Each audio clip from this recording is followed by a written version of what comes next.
Before we get into this magical episode with Lorraine, I want to shout out Leo Season Earth Angel Club. It's happening Tuesday, August 5th at 6 p.m. Pacific time, but if you can't make it live, you can always join via the replay link on demand. The theme is Increasing Abundance with Archangel Camuel. And if you are new to my work and not familiar with Earth Angel Club, it's a monthly gathering that I do where I break down the astrology of the current zodiac season and what's to come for Leo season. I do an energy reading for the group and tune into the angel messages for the month.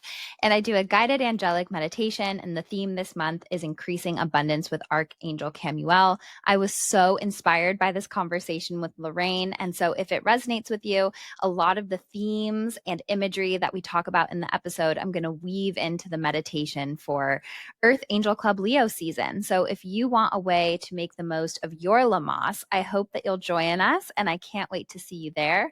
You can join at angelsandamethyst.com, and code EARLY gives $11 off until Monday, August 4th at midnight. Another added perk of joining Earth Angel Club is that you also get to skip my waitlist and get a reading with me sooner for any reading type. Can't wait to connect with you there. Enjoy the episode.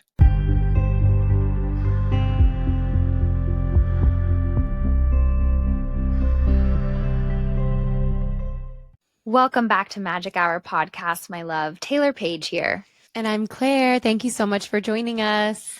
It is our summertime magic episode. This is coming out right in time for Lammas. And it's really interesting because something I was talking about with Lorraine towards the end of our conversation is how, we're talking about the seasons and the time of the year and different magic for different times of the year. And just offhandedly, she kind of said something like, yeah, almost every witch I know isn't a huge fan of the summer, or a lot of intense stuff comes up in the summer. And I was like, that's so funny, because if summer has a hater, it's me.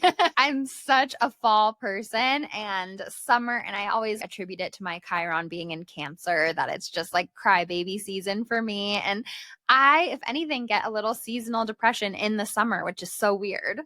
That's so funny. I am the opposite. Summer's my favorite. I love, love, love summer. So I'm a witch that loves summer. You can share that with her if you ever talk to her again. I know. And that's what I was thinking. That's why I wanted to tell you that, because I was like, Claire is a summer witch, and they do exist. But, Lorraine and I are both Scorpios. So I think Scorpios just naturally are like darkness. Yeah, for sure. It makes sense that you love the fall. And the fall is very witchy. I mean, the fall is amazing. No shade to the fall. But I don't know. Summer for me just feels like possibilities. It's like I love being outside. I love a warm summer night. It just feels like there's so many things you can do in the summer. And that's always exciting to me. Yeah, I do love nighttime in the summer. I guess that's on brand. Because it's so lovely to be outside and it be warm and not need a jacket. It just feels so magical. Yeah, and I am trying to rewrite my story around summer. I'm trying not to keep telling the story of I don't like the summer and blah, blah, blah, because I know there's a lot of gifts in the summer. And something I'm working on personally is like gratitude for exactly where I am, instead of grasping and trying to change things. So I'm just trying to let summer be my spiritual teacher. And, sometimes the things we resist the most are our biggest spiritual teachers. So I think there's a lot of spiritual lessons for me with summer. Yeah, I love that. It's so important for us to stay in the moment we're in all ways. And I feel like the seasons are such a perfect example of that, because each season holds a different energy. And if we're always trying to skip ahead, we kind of miss out on the gifts. And we can trust that the next season will show up with its gifts. And right now, we just need to be in the energy that's with us. Absolutely. And Lorraine dropped so much inspiring, practical information for how we can make the most of this Sabbath and witchy moment in the Wheel of the Year. But before we get into that, I have to tell the craziest story. So usually I tell my personal stories on the listener questions episode, but we already recorded that and it will be too far away. And I promised a few people on Instagram that I would tell the story. Okay. So, if you're new to Magic Hour podcast, I recorded a series called My Journey at the Real Life Hogwarts. It's a 4-part series, and it's all about my time at a place in the UK called Arthur Findlay College. And it's basically the top college in the world for studying evidential mediumship, which is the brand of mediumship that I practice, which is not just saying I have someone here that misses you and loves you, but giving evidence that we could not have known to prove that life continues after physical death. And so, a little bit about my story is that, and I tell this on episode 101, there's also a almost 30 podcast interview that I did in 2022. So, there's also something even documented years prior where I tell a story about how afraid I used to be of spirits and how scared I was, and how one day I did this guided meditation and I knew that this overweight, heavy man was one of the spirits, and it would sit in my computer chair and swivel and rock in like the time that I was most afraid. Do you remember that story, Claire? Me telling that I story? do. Yeah. Okay. So I have been meeting with my mediumship mentor. I won't share too much information about her here because it's just not my story to tell. But she and I, like, okay, how do I even tell this mind blowing story? Starting back to me in my 20s, I was very like plagued. I felt like I was watched and I could sense spirits. But for me, I'm very clairsentient, but I'm not always clairvoyant. So I could like feel but not see. And I was just really scared. And then one day I kind of put this psychic call out into the universe for help. And 3 psychics within the week found me. And one of them came to my house. She was a family friend and led me through a guided meditation. And I was like, don't lead me through a guided meditation. Do all the work. Like, I just want to be here. And so part of that guided meditation was like visualizing the spirits that were in the space. And one of them was my grandpa. And in that moment, I realized, I always thought that he had like brown hair, but he had actually closer to black hair, which was validated, but I'd only seen like black and white photos of him of that time. So there was like some really cool evidence stuff that could be proven. One of the spirits that I saw was that heavy man sitting in my computer chair with a really pronounced mustache, a bowler hat, and a black suit. So creepy, right?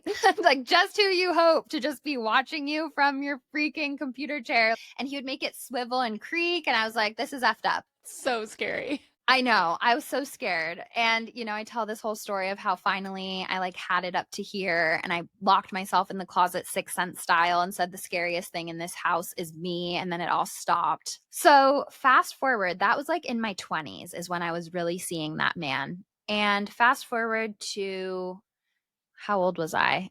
It was 2 years ago. So I was 32 and I go to Arthur Findlay College. And at this time, I feel so guided to this college. Like I just have, and I always say our guides communicate through a hunger for knowledge. And I just could not consume enough information about mediumship. I had spirits starting to step in my angel readings and I wanted to service them better.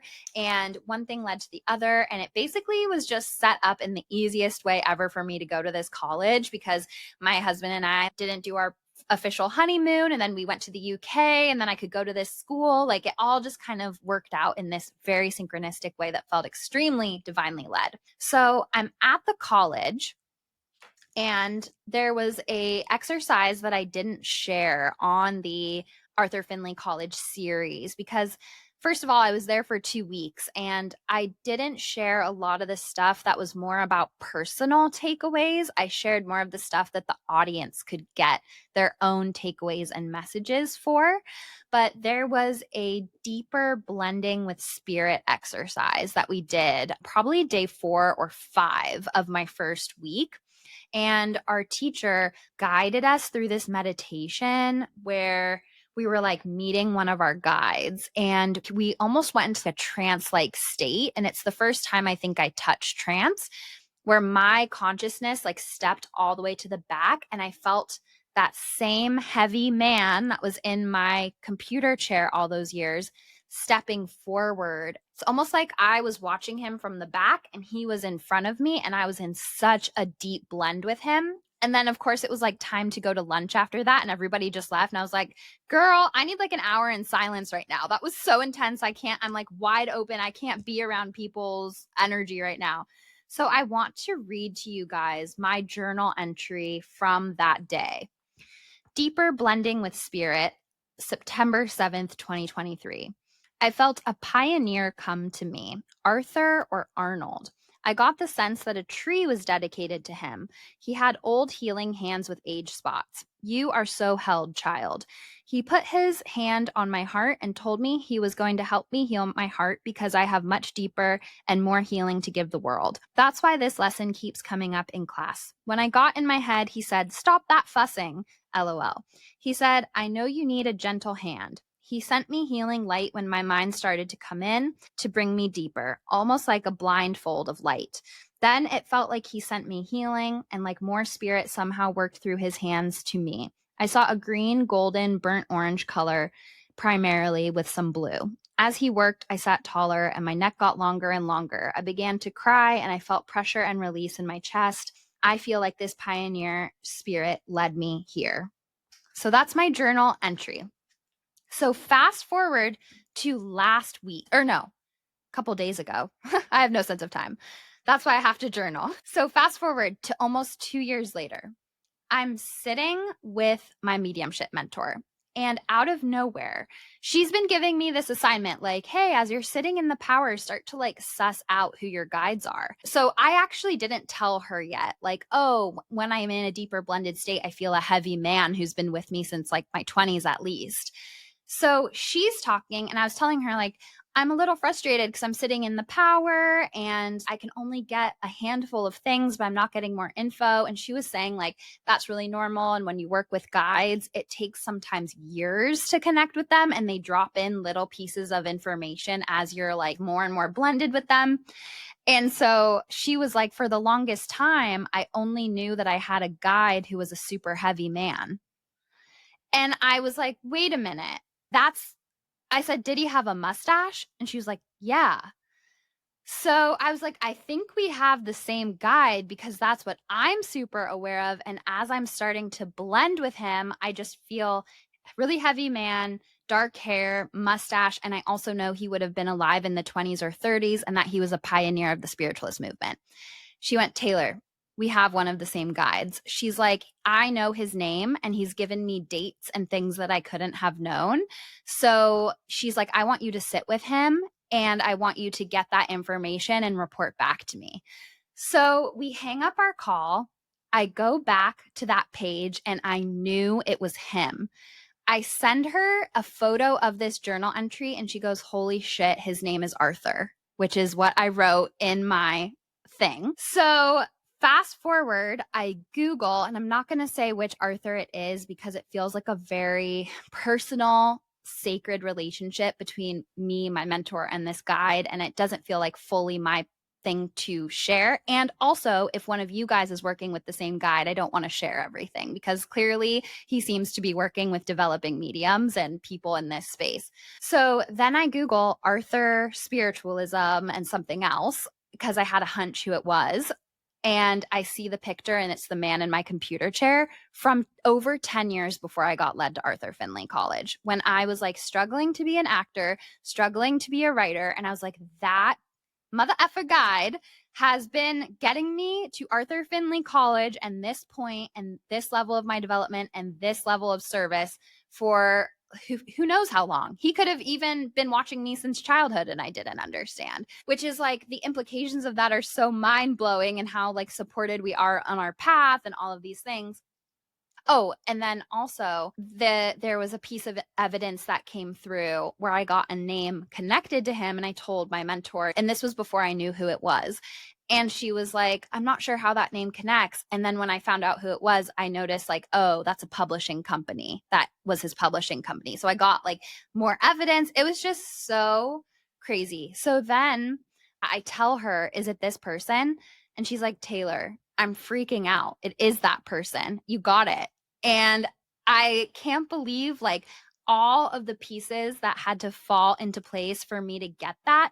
And also the last mentorship I had with her, she was saying like, yeah, you know, you can still meet with me, but the spirit world is saying you don't really need to. Like she's like, you're developed enough, you're doing it, like you're just being a perfectionist. And so I kind of feel like as I was wrapping up with her, this spirit guide was like, make sure to make this connection before it ends.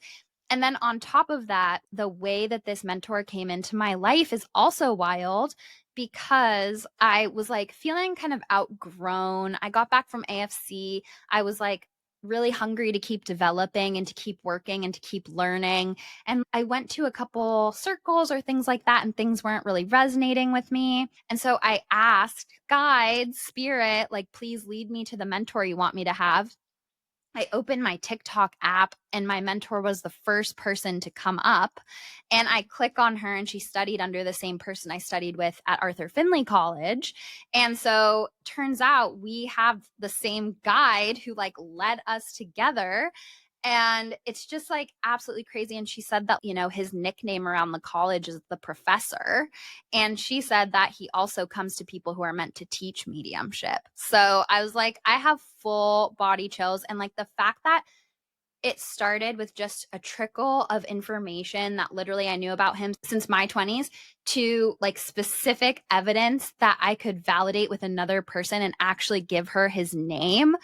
It was so freaking crazy because it was so layered, and it was like a miracle that took over decades to pan out. My mind is blown. This is such a cool story. Wow. I mean, so layered, and also just like the implications of it, of just that, like, we're so led and in ways that we don't even realize. And we're so connected to each other in ways that we just don't even realize. Yeah, I know. Like, it really brings into question fate versus free will. I really believe in free will, but at the same time, like I was really trying hard to be an actor and a comedy writer, and every door was like slammed in my face. And I just feel like this guide was like, this way, this way, this way, like pounding me with hunger for this path. It was just so interesting. Like, I'm not like you, and that I don't think acting was ever really meant for me. I feel like there was just a core need in a lot of ways that wasn't being met, of like feeling seen and understood. And I thought acting would give that to me. So I just feel like I was a little lost, and I wasn't even having fun or enjoying acting. And like the way that this guide was like getting my attention and leading me to this the entire time, which, by the way, facing my fear of the spirit world was a big part of leading me on this path. And so him like creaking and swiveling and watching me, that really forced me to overcome a lot of fear too. And if you are a longtime listener, I don't believe in evil or dark spirits. I believe that we have internalized a lot of programming about the spirit world, that when they try to do anything to contact us, we freak out and get so scared. So yeah, super interesting. Wow. I think too, like going back to what you said about fate and free will, I kind of believe that both work in harmony. It's like, I think fate takes us so far, and then it's our free will that takes us the rest of the way. So fate was leading you in this direction, but it was your free will that chose to walk through the door. And, your guides will keep trying to guide you there until you agree to do it, or maybe you won't, who knows? But yeah, I think they kind of work together. Yeah. And my mentor too was like, he's known to be kind of a serious personality. And when I looked back on my notes and I got in my head, he was like, stop that fussing. What a powerful energy he is, and guide. It's so cool. It's like when we call in our angels, we'll say, angels and guides, but I've never really gotten specific about what that could mean. And so it's cool to think about that, like, he is so clearly your guide and so many people's guides in this space. Yeah. And if anybody is interested in this story, write us in a listener question or story about your experience with your guides. And on a different episode, when we have more time, I'll do a deep dive in meeting your guides, because I'm learning a lot about that in real time, as you can see. And it's absolutely wild in so many ways. Oh, yes. I would love to do an episode about that. So, so interesting. Yeah. So before we get into this episode with Lorraine, I also have to say, first of all, that was one of the craziest spiritual experiences of my life. Like, somehow I can still be surprised, and that really surprised me and shocked me, especially going back to a journal entry from almost 2 years ago, and his name was right there. Like, wow. And that was like the deepest blend I've ever had with a spirit person. Like, if I was just a hair deeper, he could have started to speak through me in a trance state. Like, it was insane and really took took me a long time to like feel okay coming back to my like conscious body. My awareness and sensitivity, first of all, just being at that college cracked me open, but like I've never felt as sensitive as I did in that moment. So it's just, yeah, so insane. The other thing that I want to say is that for this episode of Magic Hour, Lorraine is the guest practitioner. Sometimes it really helps me out to have a guest practitioner for Sitting with Spirit, because Sitting with Spirit can kind of feel sometimes like its own separate podcast that I'm keeping up with week to week. So it really helps me when I have badass spiritual people with specialties in tarot and oracle or just psychic senses to help me as a guest practitioner. So it's kind of like a win-win, because I get to catch up on things and we get to hear spiritual guidance from another tapped in, beautiful perspective. So this week, Sitting with Spirit will be Lorraine facilitating that. So I just want to give you guys a heads up on that, because last time when Karen was the guest facilitator, a couple people were like, I don't get it. There's no Sitting with Spirit this week. And it's like, no, there is. It's just not me doing it. And it's helping me keep my cup full. Yes, and we're also grateful for that, Taylor. And I think that's so fun. It's like another perspective, another energy, and another way to connect with our guides through a different voice. Exactly, which is what it's all about. I love that. So, Lorraine Anderson is a multidisciplinary spiritual teacher, best-selling author, and creator of a pioneering approach that weaves seasonal, somatic, and spiritual cycles into an intentional, artfully curated life. Her work centers on helping others decode the unique season of their spirit through the body, psyche, and cosmos, guiding profound healing, growth, and transformation. Lorraine is also the force behind the globally loved Seasons of the Witch Oracle series and the founder of Spirit Element.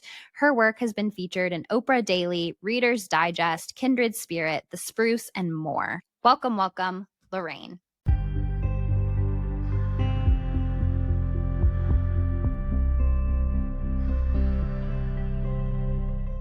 Lorraine, welcome to Magic Hour. So excited to have you here today. Thank you. I'm so excited to be here.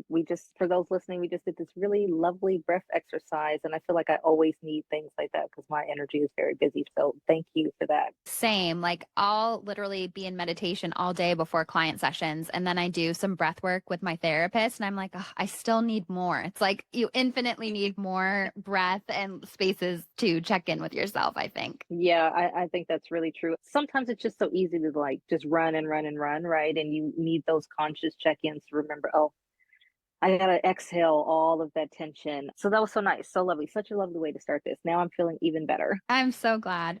So we always like to start the podcast by asking, what is your sun, moon, and rising? Okay, so I am a Scorpio sun. My birthday's November 18th. That's my birthday. Is it? That is my birthday. Oh my Yes. God, I had no idea. Same. That's amazing. Oh, I love that. Oh, Yeah. that's so wonderful. Hello, Scorpio sister.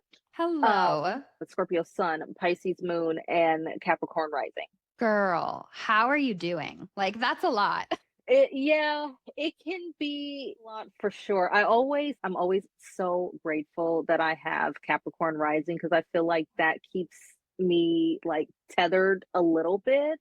The cosmos are so intelligent, right? Like I have so much water and then like whatever else that I have is earth. So I feel like they gave me like this tether to keep me from drowning in my own emotional wellness. I have a friend though who's I think something like 7 placements are all in Scorpio, and she's my best friend, and we're always joking about this, like, how are we even surviving? Yeah, that's how I feel, because my sun, my moon, my Mercury, my Venus, and my Black Moon Lilith are all in the eighth house. So only my sun is Scorpio, but I have a lot of like eighth house energy, and literally same. But luckily, how you feel about your Capricorn rising is how I feel about my Sagittarius moon. It like infuses some light and some optimism, because I can dwell in really heavy, dark places sometimes. Same. I'm really bad with the dwelling for sure. It's such a Scorpio thing, but I'm always so grateful that I have Earth and some other things going on. And actually, to your point, I have a lot of planets in my 10th house, so I feel like there's even more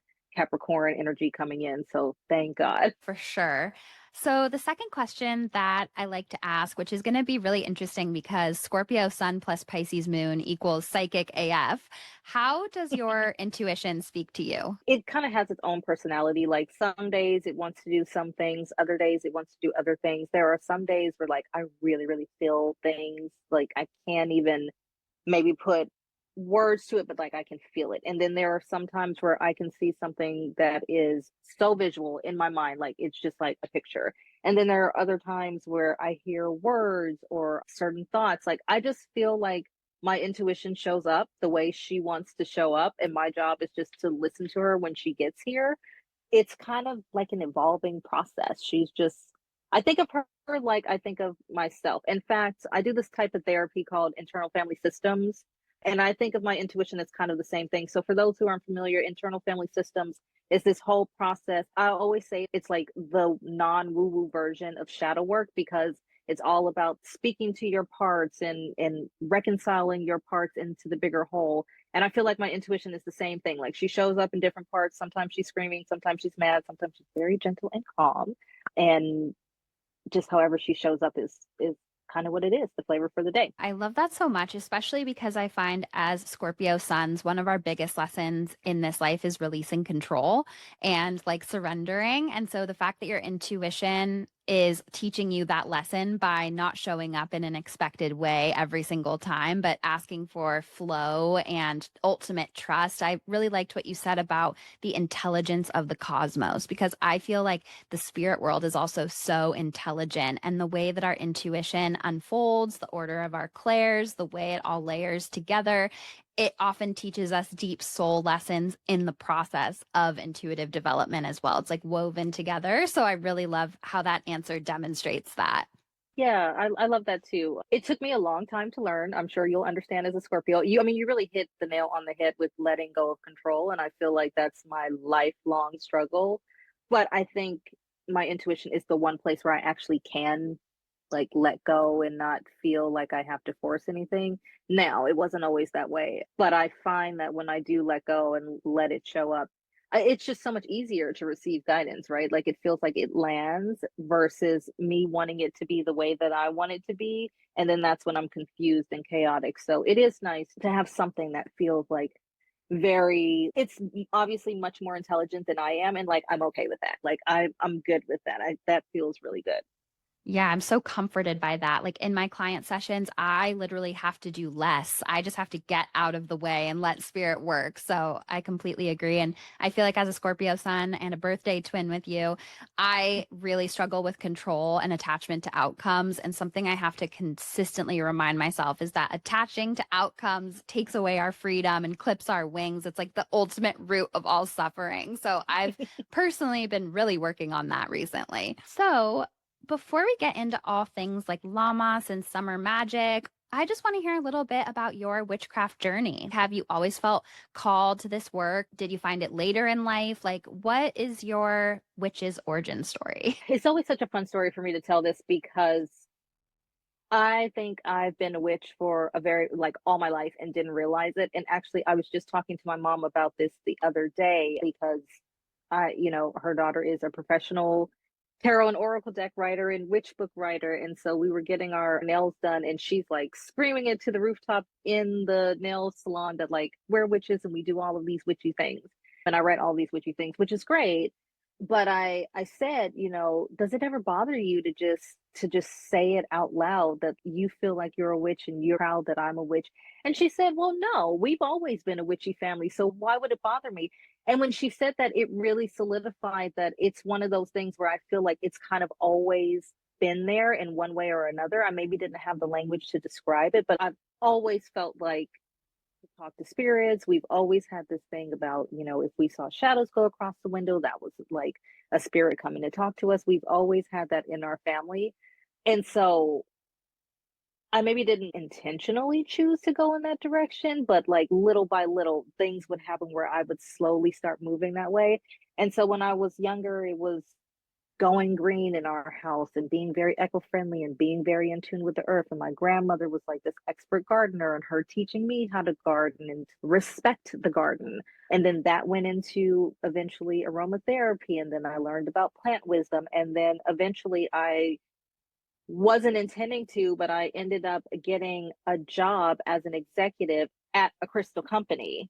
Didn't know what I was applying for at the time. It was such a vague article. I swear the article was like, the listing was like one paragraph. It said nothing at all. And I said, I'm just going to apply to it anyway. And come to find out, the woman, when we went on an interview, she's like, I'm just going to tell you right from the start, like, I'm a witch. You'll be working for a witch. Is that going to be a problem?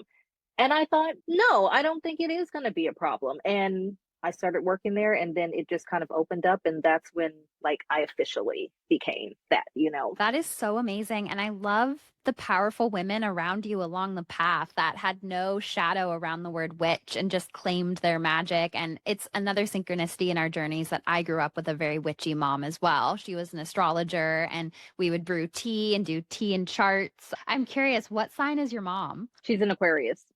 Okay, my mom was a Pisces, but still, Aquarius is like the next door neighbor sign of Pisces and is very intuitive and not afraid to be authentic or march to the beat of their own drum either. So I love that. And sometimes that's how the path goes. Like, I wanted to be a comedy writer and an actress, and somehow I am a medium, an angelic oracle, and astrologer. Like, sometimes there is just this, like a moth to a flame, like the magic within us will be actualized in the physical world one way or another if we just follow it. For sure. I've been saying recently, probably in the last month, my current favorite thing to say is that nothing meaningful in my life happened intentionally. I kind of stumbled into it. I say stumble, but I was really just guided towards it, right? So everything that really landed for me and really felt like home or something I could really fall in love with, I felt like I was guided towards. So I think it's so true when you just follow the little breadcrumbs, right? They will always take you back home. It's back to that whole Scorpio and releasing control thing and realizing that we're never really truly in control anyway. We like to think we are, but when I look back on it, it is just so remarkable how things really lined up. It's just such a beautiful journey, and I really appreciate it now. There's so many challenges that I've experienced, but you know, as is the case, you go back and you look at it and you're like, oh, well, I wouldn't have this if it had not been for that. Yeah. When you said that, I was like reflecting back about nothing that you've been intentionally trying to call in has been like the best parts of your life. And I actually really relate to that too. Like, everything I've tried to like force and push, I think was trying to get a need met that the universe was like, we have a way more aligned way to get this need met for you. Like, just do less. Like, that's the theme of this episode. Do less. For sure. I love that. Yes, this episode is coming out July 30th, which is right before Lammas, which I believe is August 1st. Is that correct? That is correct. Yes. So, can you tell our community like what this season of the year is about? Some themes, keywords, like what's the energetic temperature check of this time? Oh, I love that. I love energetic temperature check. What a great way to say that. So Lammas is like it's a harvest time, right? Like this is it's such a great analogy when you think about the garden, because that is kind of how the earth unfolds. And so the idea is, with Astra, we've planted seeds, and with Beltane, we've watched things grow and we've really nurtured things. And with Letha, we see so much of the earth like really erupting in so much abundance. We have crops and all sorts of things. Like I'm looking at my own garden now out of the window and thinking of, like, I have squash and strawberries and all of these things that are ready to harvest. But Lammas is really the time where things are at their full ripeness. And so we can really see the efforts or the rewards of our efforts. So all of this time that we put into things, time, money, resources, mind, body, spirit, we are now seeing that we have so much that we can be grateful for. And so the two keywords that I think of when I think of Lammas are always harvest and gratitude. So taking a look around to say, what do I have in my life? Rather, you may not feel like you've done a lot during the year, but just taking the moment to say, okay, what do I have to be thankful for? Like, what's so beautiful in my life that it just makes me so grateful that I have it? Or even things that didn't happen, just being grateful that you didn't experience disease this year or you didn't experience a hardship. If you can't find good things that have happened to you, then find things that haven't happened to you or hardships that you've avoided. There's always something to be grateful for, and I think Lammas is a perfect time to just sit and kind of take stock of everything that you have going on. Take stock of the people who are in your life, take stock of maybe bridges you've burned that have freed up freedom, and bask in the fact that there's always beauty in life to be had if you really just stop and pay attention and look. I feel like this is so needed, like this year especially, because there's just so much going on, and I know everyone feels so fatigued, and I totally get that. But on a personal level, we have to kind of ground ourselves to the beautiful things that we have in life, because it's very easy to drown in all of the negative and all of the shadow in the world. And it's not about avoiding it, but it's just about shifting your perspective and knowing that you can find little pockets of sunshine one way or another. I love that so much. And I always say, like, silver linings are proof of guardian angels. There's always a silver lining in something, and that shows us in ways that we're being protected and held. But as you were talking about the vibe of Lammas, and all of the equinoxes and Sabbats are really great times to check in as the seasons are shifting and we're shifting. Like, it's a good reflective moment. And I love that idea of, like, not trying to plant new seeds or work super hard or make things happen, but really sitting with the gratitude of how far we've come, how so much of what's in our life was what previous versions of self could only dream of. It seems like a really intentional celebration of how far we've come and our self and our joy and our abundance and our growth. And in these current collective energetic circumstances, especially in the US, like, that's an act of resistance. Like, we're in this consumerism culture that I think Lammas is the opposite. It's like, this is actually a challenging Sabbath in many ways, I think, in a capitalistic, patriarchal, consumerism society. Like, just being happy with what you have, letting yourself reap the rewards, like, not always like striving and pushing and planting more seeds. Like, there's something so needed and restorative to the energy to me as you're speaking about it. You really just hit the nail, right? Like when you were talking, I was thinking too. I find that this Sabbath is like the most challenging for people to grab hold on, or even for people to understand. And I think it's because of exactly what you said. Like, we're so used to just give me more. I have to have more. I have to do more. I have to accomplish more. And this Sabbath is not about that. It's really about being content and really just saying, I have enough for right now. Like, it's okay to be ambitious.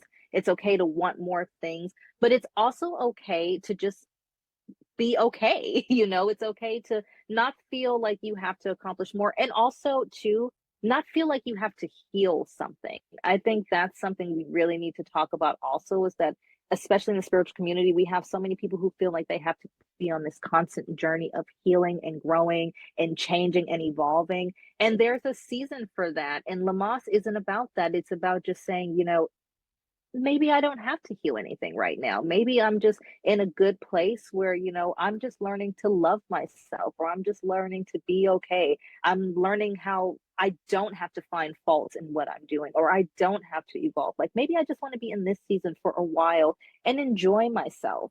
But I think it's really hard for us in modern society to celebrate our wins. It's very hard for us to stop and say, I've done so much already. This can be enough for right now, because we are always chasing more, but also because we're taught to be humble and not to celebrate our joy and not to celebrate our success. We're taught to kind of like tamp that down and not really be bold about it. And this is the season to do that, to say, I've done so much already, and I'm gonna pat myself on the back for it. I always say Lammas is the least sexiest Sabbath, because I think it's so hard and challenging for people to just sit with themselves. And it aligns with Leo perfectly. Lammas happens in Leo season, and Leo is all about that, right? Like, really turning into yourself and showing yourself respect. And I think respect is the ultimate form of self-care, really. Yes. Ooh, respect is the ultimate form of self-care. That's powerful. I want to speak to so many things that you just said. First of all, that addiction to self-improvement and always feeling like we have to better ourselves and heal ourselves. that to me is a trauma response. That to me is something that loses the point of life. And I think Neptune in Pisces, moving out of Pisces into Aries, is kind of this wake up call where it's like we can't be in our healing sad girl era forever. We have to start new things, take initiative, be brave. We need to at some point integrate the healing work that we've done and just exist and live and enjoy our life. I was also going to say that constant consumption is not sustainable. It's not sustainable for the planet, and it's not sustainable for us as our bodies like reflect the planet. And I think that this Sabbath is so beautiful to be like, stop trying to consume or do or grasp or achieve. It isn't that there aren't other times that are more energetically aligned for that, but it's like, I think that a lot of the blocks for the magic of this time of year is like noticing where scarcity consciousness is trying to block our rest and noticing where, like you said, that chronic addiction to self betterment is blocking our rest and blocking the enjoyment of exactly where we are here and now. And the fact that it falls in Leo season is so perfect because archetypally, Leo is the teenager. It's like lounging in the sun, no real responsibilities yet. It's summer vacation. And Leo is all about just like passion and heart and hobbies and creativity and embracing that inner teen.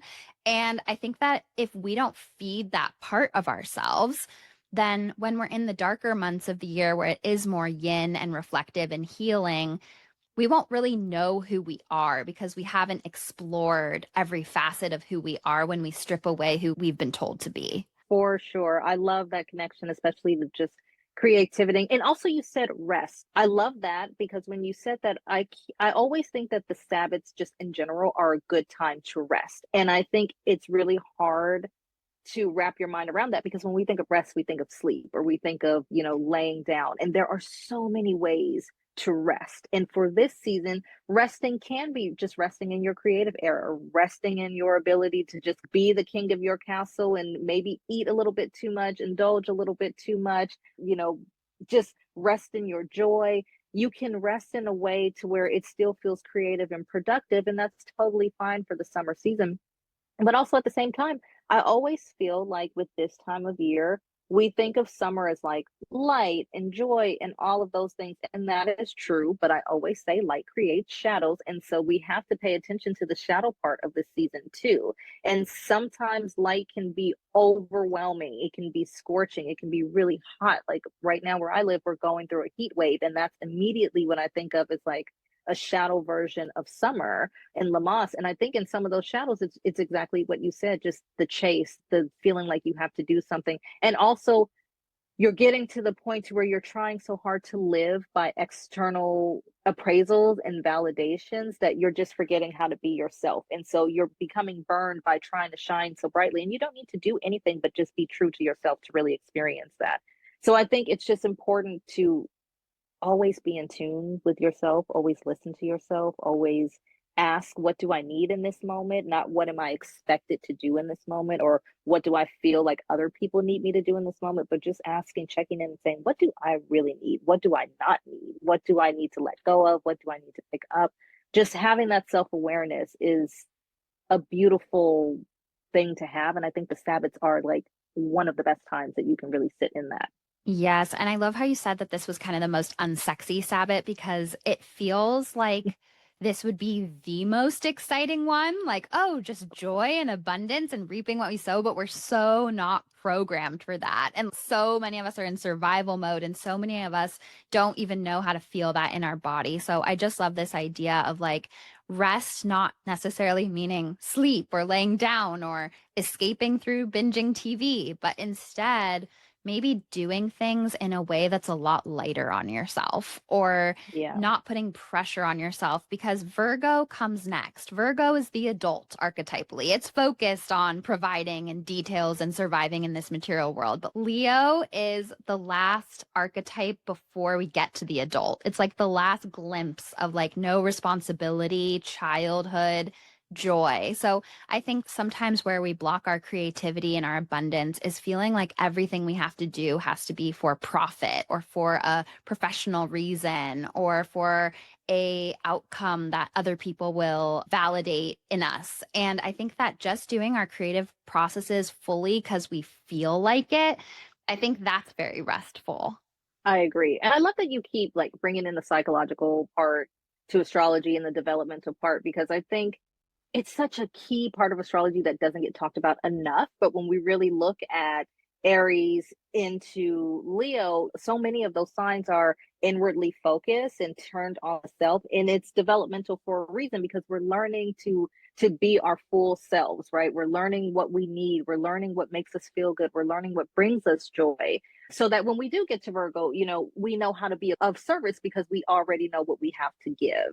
And I think we're Mm. so anxious to skip past this learning me, learning what I love.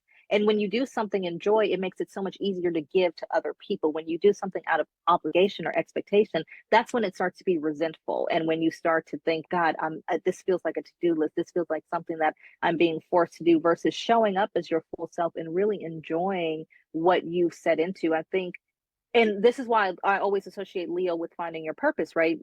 Because of your heart, but also because when you know yourself, you know what your purpose is. And when you know what your purpose is, you know how to serve. And that's why Virgo comes immediately after Virgo, because we've done the steps to get there.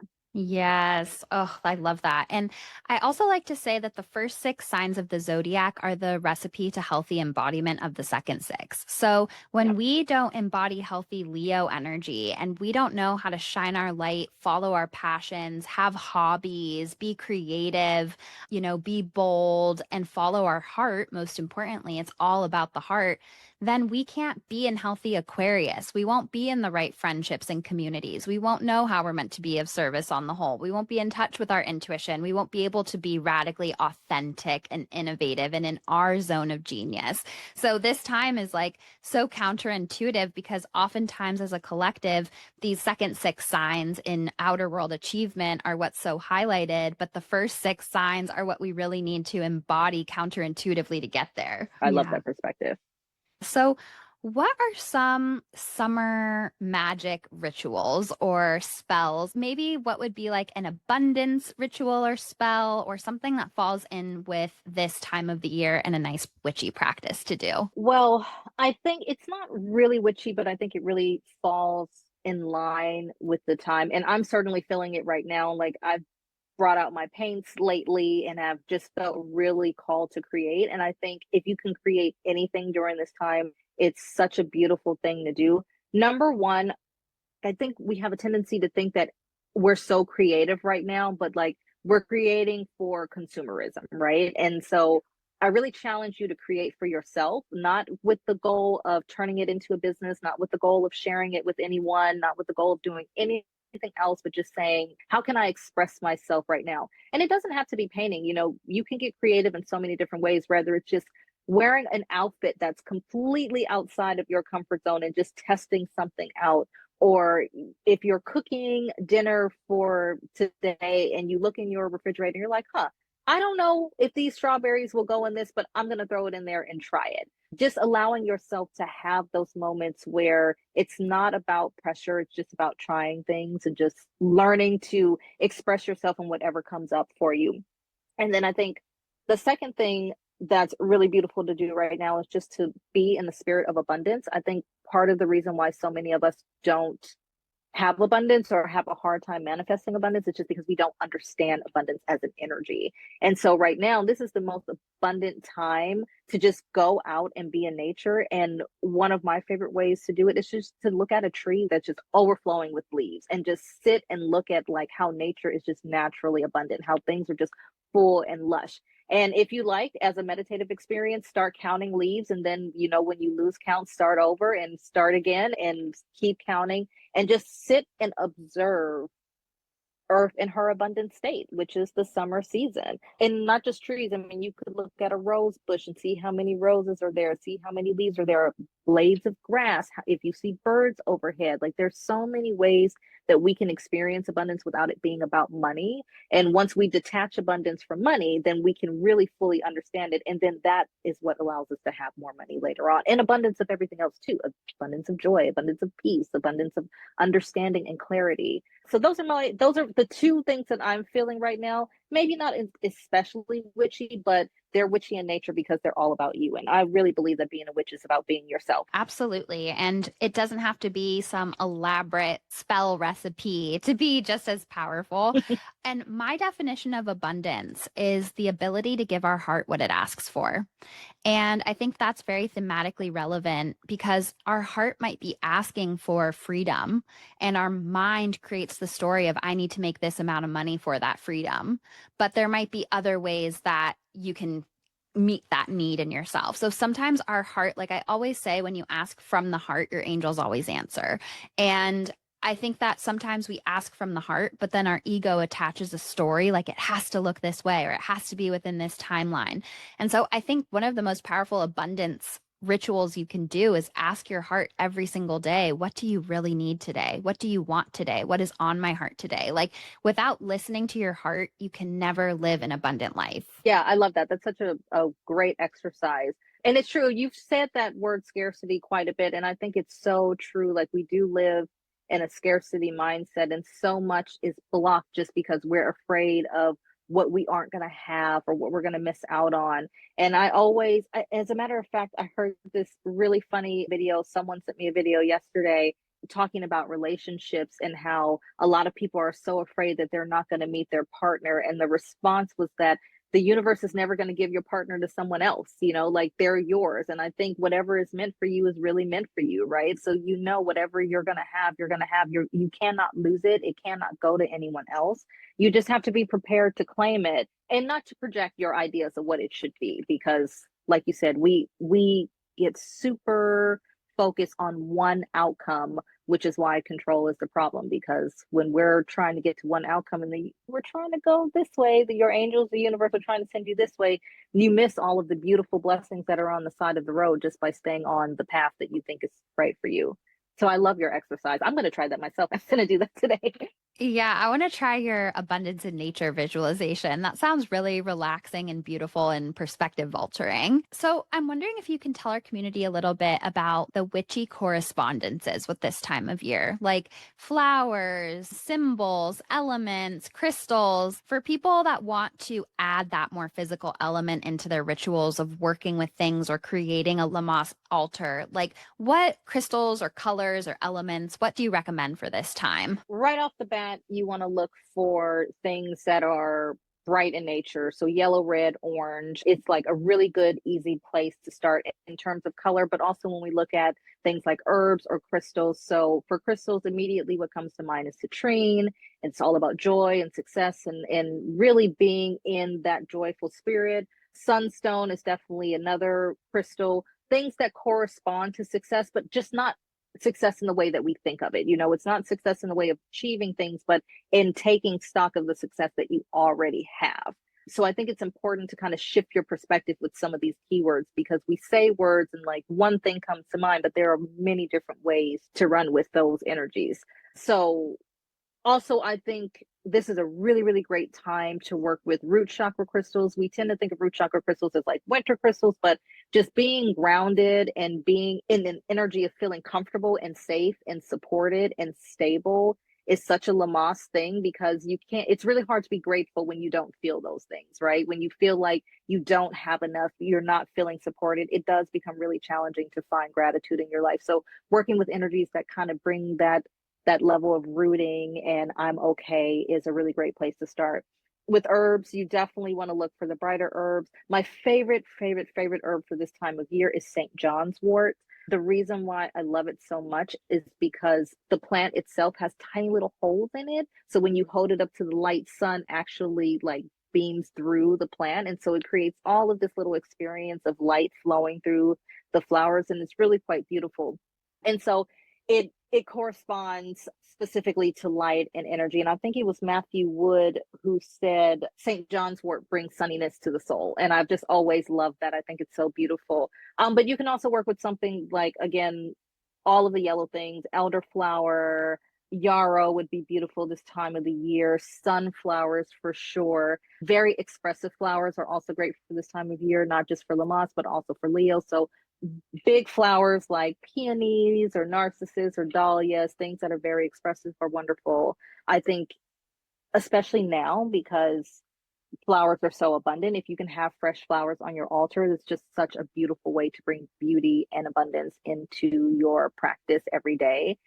Especially if you can pick wild flowers, if you have them available, do it. It's so beautiful. And then as far as symbols, represent abundance. So like cornucopias are a wonderful symbol to have. Baskets. Baskets represent harvesting. So for sure, things like that. And I like to put unexpected things that you don't think of too, like fruit jams or, baskets of fruit or bowls of fruit. Lemons are actually another one of my favorite plants for this time of year. Lemons, citrus in general, oranges, grapefruit, they all kind of correspond to light and joy and spiritual opening and all of those wonderful things. And of course, tarot cards, the sun. The sun is a beautiful tarot card. I also love the Queen of Wands for this time of year. I think the Queen of Wands is such a Leo Lammas energy, so beautiful. And then things that we don't typically think of. I think temperance is not normally associated with this time, but I like to have it for this time because we need to exercise balance too, right? It's not all about achieving, it's also about the counterpart of being comfortable with your success. And so when we think about temperance in that way, it really does slot in really perfectly for this time of year. And of course, the Three of Cups is a wonderful time for Lammas too. Celebration. I didn't say that earlier, but celebration is another key word I would put for Lammas, and just enjoying the fact that you have community. Even if your community has two people in it, that you still have someone that you can celebrate your joys with, that can hold your hardships with you, and really taking time to appreciate those connections you have in your life is a beautiful time for the year. Yes, I love the idea of throwing a party to just celebrate being a human on Earth alive, making it through these times. And that gratitude and abundance with relationships as well is so important to think about. Like, it might be such a fun activity for a coven who wants to celebrate this Sabbath to just throw a party where you guys like all bake something or bring good food and maybe just like write letters to everyone in the coven about why you're so grateful for them in your life and what you love about them. Like, I think that would be such a beautiful ritual to celebrate this time of year. And I also, as you were talking, got this idea of a visualization of a gratitude basket because you were saying like baskets are like reaping and harvesting. And I feel like it'd be so beautiful to meditate on like, what am I grateful for and putting it in my gratitude basket. And if you decide to have a party or a celebration, you guys could do a ritual or a spell that physicalizes that sentiment, like putting things that are representative of what you're grateful for and who you're grateful for in a collective gratitude basket. So I think that that automatically makes me feel so lit up and excited. I love that. I think that's a beautiful idea. I have shared a similar ritual, but it's for Yule and for Christmas. So it involves a Christmas tree and like hanging the things that you're grateful for the year as ornaments on the tree. And then at the end of it, I always say, once you take the tree down, take it all down and put it in a box so that next year you can pull that box out and you can see like how much gratitude you've had. And then you keep adding to it as the years go on. So I actually love the idea of doing it with a basket too, and having it twice during the year actually would be so beautiful to just be with your community and say, what do we have to celebrate? What do we have to be grateful for? I think that's such a beautiful ritual to do. And it's really timely for this year because sometimes you just need to be around your community to just understand that you're grateful for them. If that's all you can put in your basket, then, let that be enough. And I think that's a key takeaway. Let that be enough. Let things be enough exactly as they are.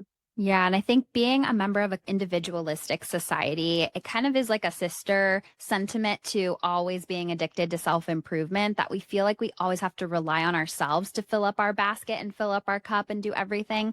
So I love the idea of also coming into community and expressing gratitude for each other and sort of not all of the work falling on us as the individual to shine our light in this time, but to help lift each other up, call out the light in each other, help each other shine brighter. I think that that's a really beautiful distinction.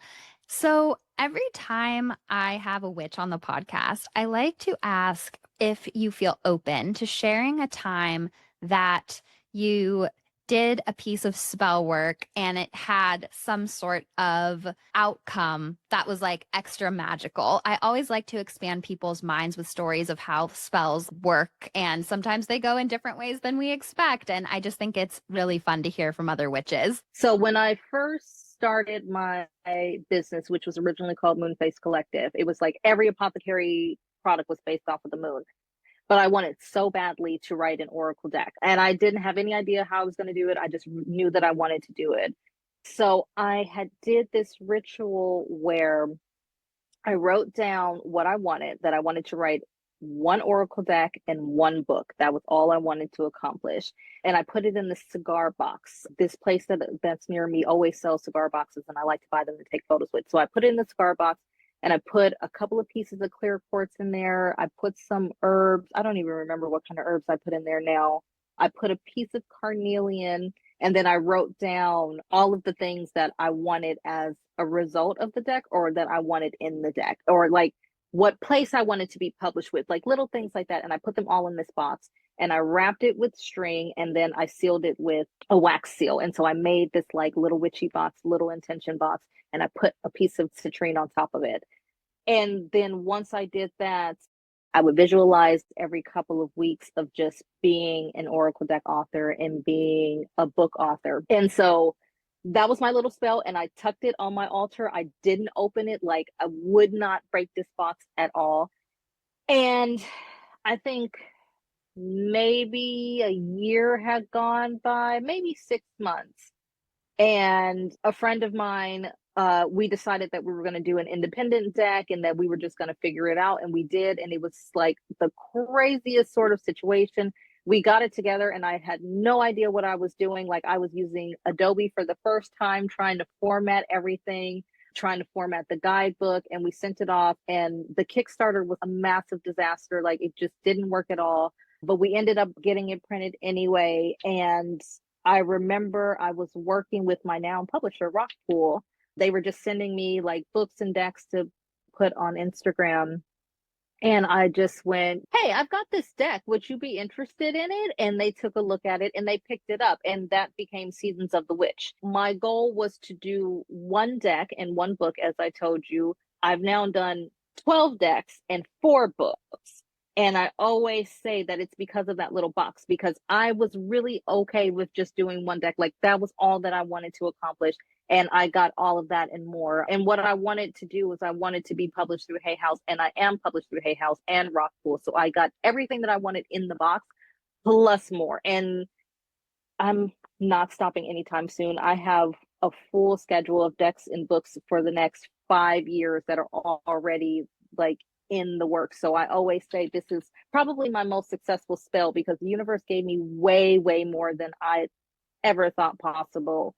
And I think it's just because I put all of the intention in the box, and I walked away. I didn't do anything with that box. I just sat it on my altar and left it there. I said I was not going to break it. I would visualize like every full new moon, maybe. And then the rest just fell into my lap. I love that. And I love the energetics of you setting that intention, supercharging it, visualizing it, but then ultimately setting it aside and flowing with where the energy is taking you, because that led you down the path that could then achieve what the box was for. So I love that so much. And it gave me chills when you were like, now I have 12 decks. I'm like, oh, and I mean, we're lucky for it because I'm such a fan of your work. I have 4 of your decks right here.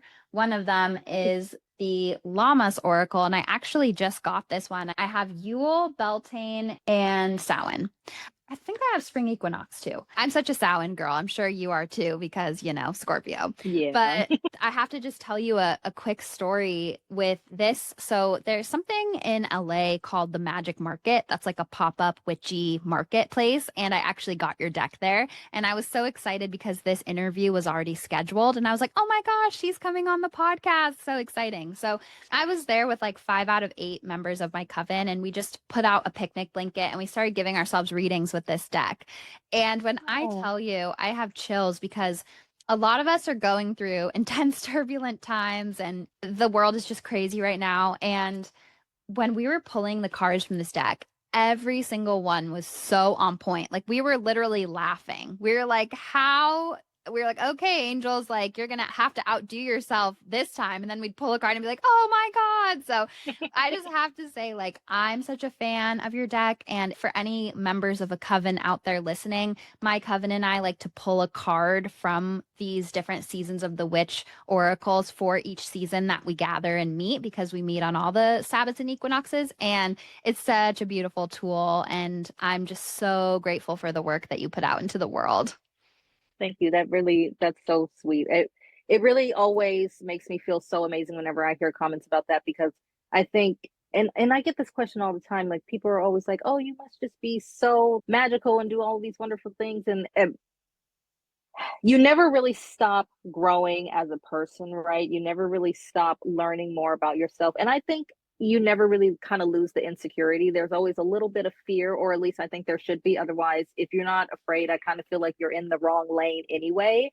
But there's always a little fear every time I put out a deck, and I'm like, I hope people are gonna like it. So whenever someone tells me that, it really was accurate, it's just like, I know we shouldn't seek validation, but it's always nice to have. Is what I'm trying to say.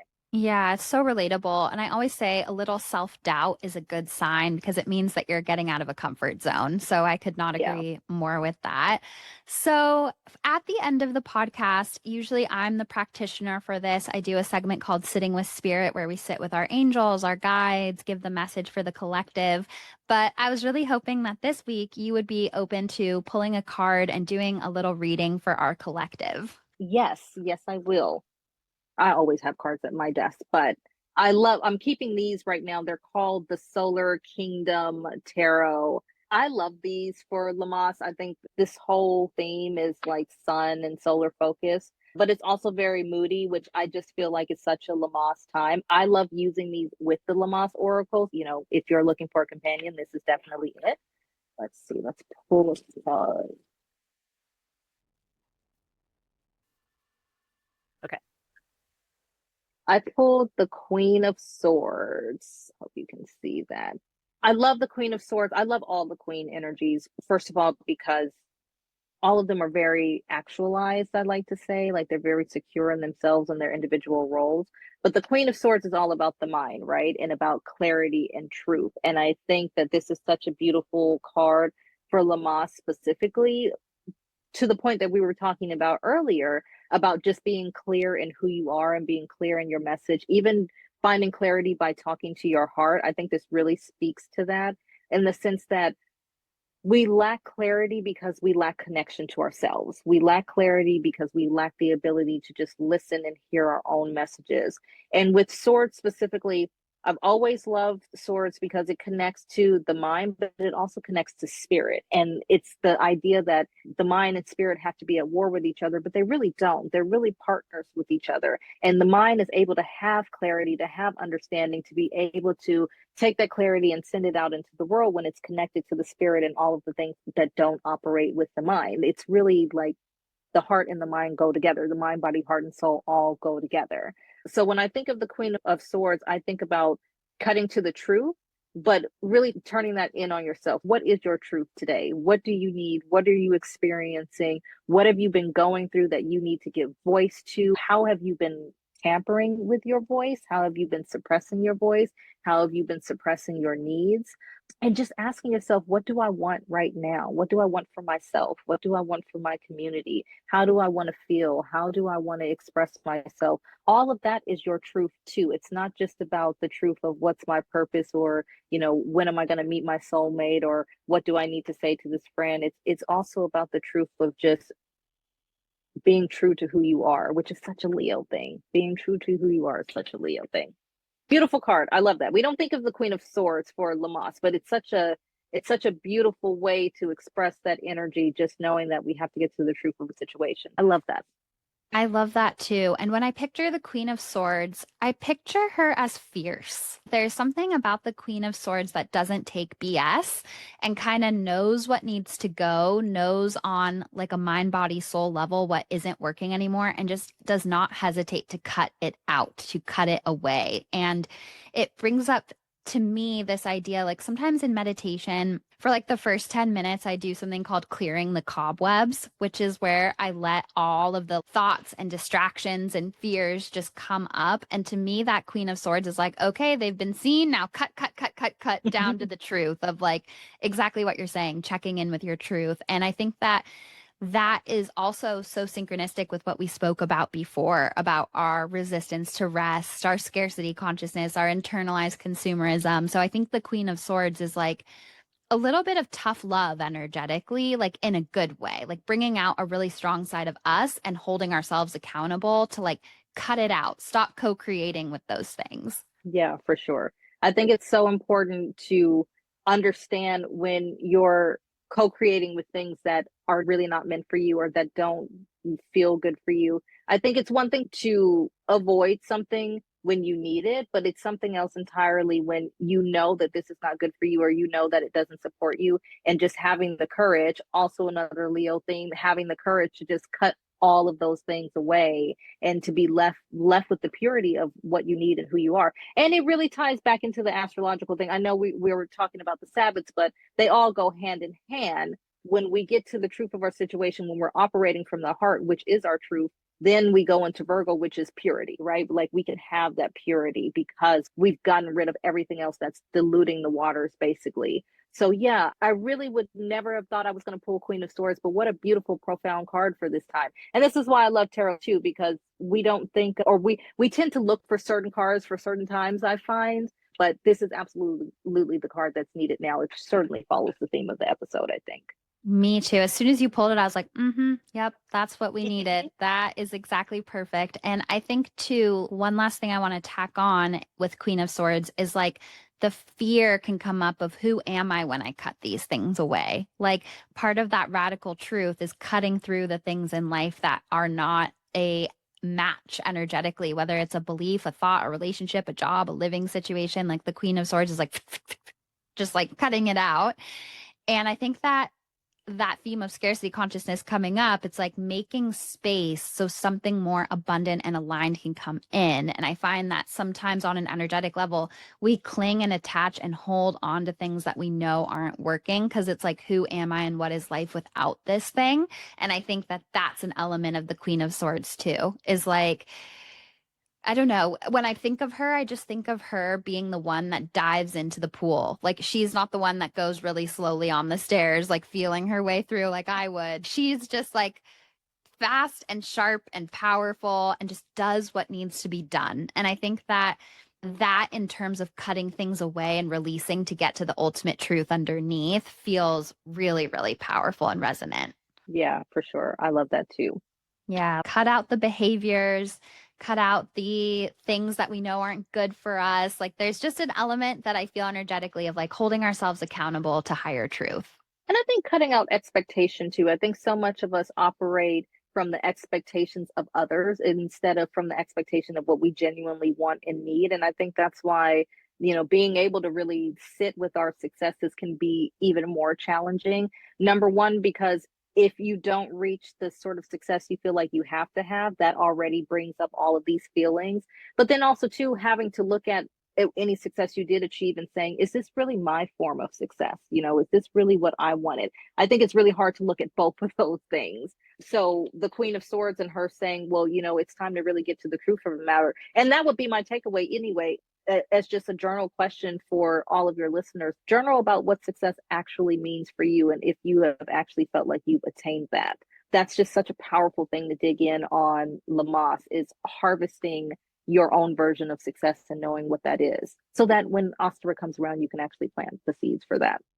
I love that. This has been so amazing. I could seriously speak to you forever and ever, but I know that logistically we can't do that. So, where can everybody find you? Where can they get the Seasons of the Witch oracles? What else is coming out? Like, I'm just so excited.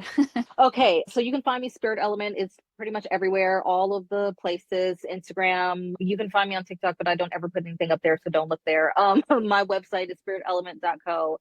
The decks, you can find all of the decks at pretty much every major bookstore, so Barnes and Noble, Amazon, and thousands of independent booksellers across the globe, just about anywhere nowadays. You can also find it at simonandschuster.com, rockpool.com, and of course, anywhere online.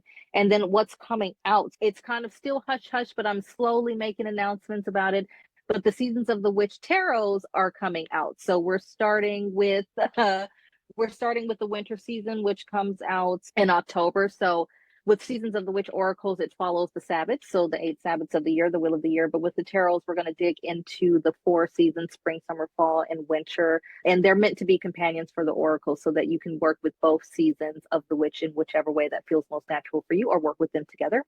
And so we're starting with winter, which autumn was my favorite season for a very, very long time because I'm a Scorpio girly, so it makes sense. But I went through some very difficult winters some years ago, and I've been able to find the value in winter. So now winter is my favorite season. I really wanted to start with that. And so the whole point is to understand how tarot shifts throughout the seasons, and how one card may mean one thing when you look at the summer archetype, but it might mean something else when you look at it through the lens of a winter archetype. So we're studying all of that with the Seasons of the Witch tarots, and of course the Seasons of the Witch journal. So there will be one journal for each oracle. There'll probably be a journal for the tarot decks too. Who knows? We'll see what my publisher says. And all of those are coming out, so you can check those out. Yule is coming out in October as well.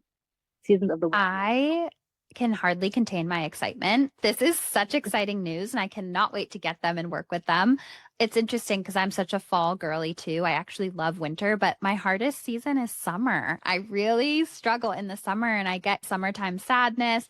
A lot of the saddest things in my life have happened in the summer, like my Chiron is in Cancer. I'm trying really hard to find more value in the summer. And a lot of these themes that I've been talking about with resistance to Lammas is like a note to self as well. So I'm very inspired. I think infusing the magic of the seasons with your oracles and your journals, and to come your tarot cards, I think that's a way to shift our perspective into how we can get the most magic out of each season, Sabbath, etc. So it's just so valuable, and so grateful for the work that you're doing. And thank you so, so much for joining us today. I'm so glad that I jumped on. This was a really great conversation. I didn't know you were in Los Angeles, so I'm going to bug you for a coffee at some point or another. And yeah, I just think it's been a wonderful conversation. Also, I just want to add that I've noticed that a lot of witches really struggle with the summertime. I struggle with summertime too. It's my least favorite. I talked about it openly last year when Letha and Lammas oracles came out, and I really found a lot of feedback that, us witchy girlies just really struggle with this season. So I'm sure there's something to that for us to dig in deep. Maybe we're just so comfortable and used to the shadow energies, but I'm really learning that that's been a consistent thing. So something to Yeah. It's so interesting. Like 2019, I had an autoimmune flare. I thought I was going to lose my eye. Like my eye, I was in an eye patch all summer, just like had to be in complete darkness. 2020 was COVID, but actually that was a great summer because I met my husband. So that was like the one summer that, was good. Then 2021, my mom passed away in the summer. And then 2022, my father-in-law in the same week the following year passed away, end of July. And then 2023, I had a family thing that there's still a lot of fallout from. And then 2024 was kind of also that thematically. And now 2025, I'm like, it's fine. I'm chill. I'm going to love the summer. I'm sure the summer has a lot of magic. So I definitely resonate with summertime sadness for sure. Yeah. This is why I love working with the seasons as archetypes, because we tend to think it's a season and things are going to happen in a seasonal way. Like I always say, your shadows really don't care if it's October 31st or June 12th. They show up when they show up. So it's important to recognize that even though summer is technically joyful and full of light, it does also have its challenges too. So maybe us witches just understand that a little bit more than everyone else. Yeah, exactly. And I think if we look into our birth chart and see what houses Cancer and Leo rule, those areas of life getting illuminated during the summer might also have interesting information for us about the aspects of life that might bring up a little bit more discomfort. Yeah, for sure. That's a really great perspective. Yeah. Well, again, I could talk to you forever, so we are going to have to get coffee. And I'm just, so excited to connect with you. And I know that our listeners will feel the same. So thank you so, so much. Yeah, it's been wonderful. Thank you.